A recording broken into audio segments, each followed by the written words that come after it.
Was the IFP leader there setting out what the party is going to do should it be elected the next government of South Africa? Basically the message was very simple, to say we have a track record, trust us.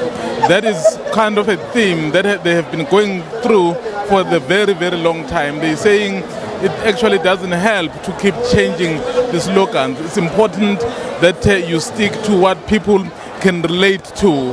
That is why they stuck with the message, trust us. They talk about a range of issues, about reigniting economy, about fighting crime, about creating jobs, about fixing the education system, fixing the health system. So basically all those things that South Africans are worried about. So this party is basically saying here, so if it gets elected into government, it will make it a priority. So this is quite important because every party that is launching its election manifesto, it's basically the same issues. So the question is, will South Africans trust what this party, the IFP, has just said?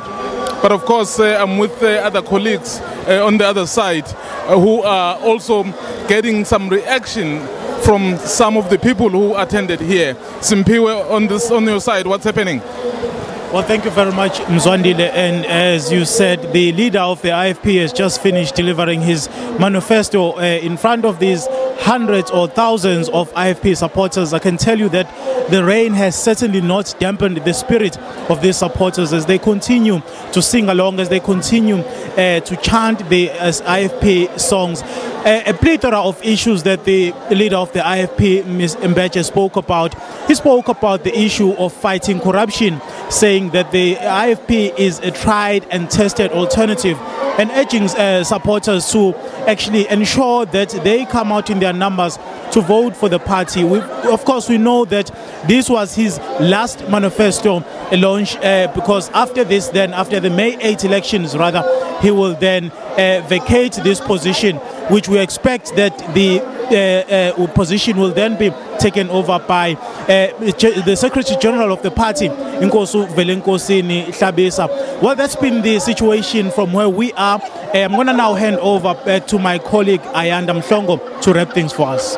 All right, thank you very much, the Simpiwe Makhanya and Mzwandile Mbeje, my colleagues. Yes, certainly the IFP has laid its case, it's made its promises, and it now rests with the electorate. Come May the 8th, will they decide to, as the IFP wants, to retain or govern in KwaZulu-Natal? Will the IFP be able to meet its targets here in the province to grow its support? Will they become the main opposition party nationally here in South Africa? They've put forward their promises. It now lies in the hands of the electorate. But just another point that Inkhata Buthelezi made while also announcing his premier candidate for KwaZulu-Natal, and that is Mr. Velenkosini Hlabisa, the same a man who has been tipped to take over the reins when Inkhata Buthelezi steps down from the helm of the party. And of course also mentioning, we are here in Chatsworth, him speaking about the relationship that the IFP has had with the Indian community and calling on them to say, come back to the IFP, it is your home. 8th of May, will the electorate decide to put the IFP back in power here in KwaZulu-Natal? Will they become the main opposition in South Africa? We'll wait and see. It's now up to South Africa to decide.